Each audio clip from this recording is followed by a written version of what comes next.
நண்பர்களுக்கு வணக்கம். இன்றைக்கு விருச்சக லக்னக்காரர்களுக்கு மகாதன யோகத்தை அள்ளி கொடுக்கக்கூடிய கிரகங்கள் எவை தெரிஞ்சுக்குவோம். குரு, சந்திரன், புதன் இந்த 3 கிரகங்களும் மகாதன யோகத்தை வாரி வழங்கக்கூடியவர்கள்.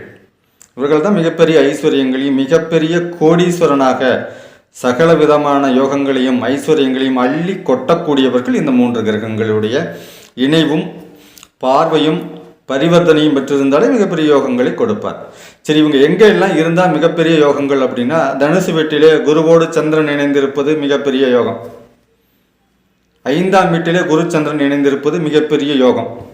9ஆம் வீட்டிலே குரு சந்திரன் இணைந்திருப்பது சகல விதமான மிகப்பெரிய யோகங்களை கொடுப்பார். குரு உச்சமாகி சந்திரன் ஆட்சியாகி அவரும் வளர்வரை சந்திரனாக இருந்துவிட்டால் இன்னும் மிகப்பெரிய ஐஸ்வர்யங்களை ஏற்படுத்தி கொடுப்பார்.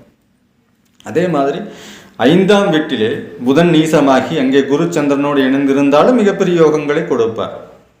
11ஆம் அதிபதியோடு சேர்ந்து 11ஆம் வீட்டையும் குரு பார்த்து 11ஆம் அதிபதி மீனத்திலே புதன் நீசமடைந்திருந்தாலும் அங்கே குருவும் சந்திரனும் இணைந்திருந்தால் மிகப்பெரிய நீசபங்க ராஜ யோகத்தை கொடுத்து அதிகாரம், பதவி, புகழ், ஐஸ்வர்யம் அனைத்தையும் கொடுப்பார். 11ஆம் வீட்டிலே புதன் உச்சமாக இருக்கிறார், அங்கு குருவோடு இணைகிறார், சந்திரனோடு இருக்கிறார், மிகப்பெரிய யோகங்களை ஏற்படுத்தி கொடுப்பார்.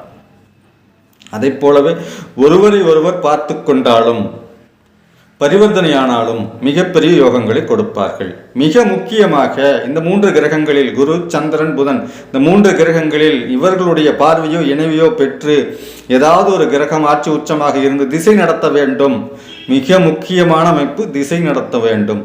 திசை நடத்தும் போதே அவர்களுக்கு உண்டான காரகத்துவங்கள், ஆதிபத்தியங்கள், ஐஸ்வர்யங்கள், கோடிகளிலே பணங்களை கொட்டுவது இது எல்லாமே அவர்கள் திசை நடத்தும் காலத்திலே கிடைக்கும். இப்போ இந்த 3 கிரகங்களும் இணைந்திருப்பதும் திசை நடத்துவதும் யோகம்.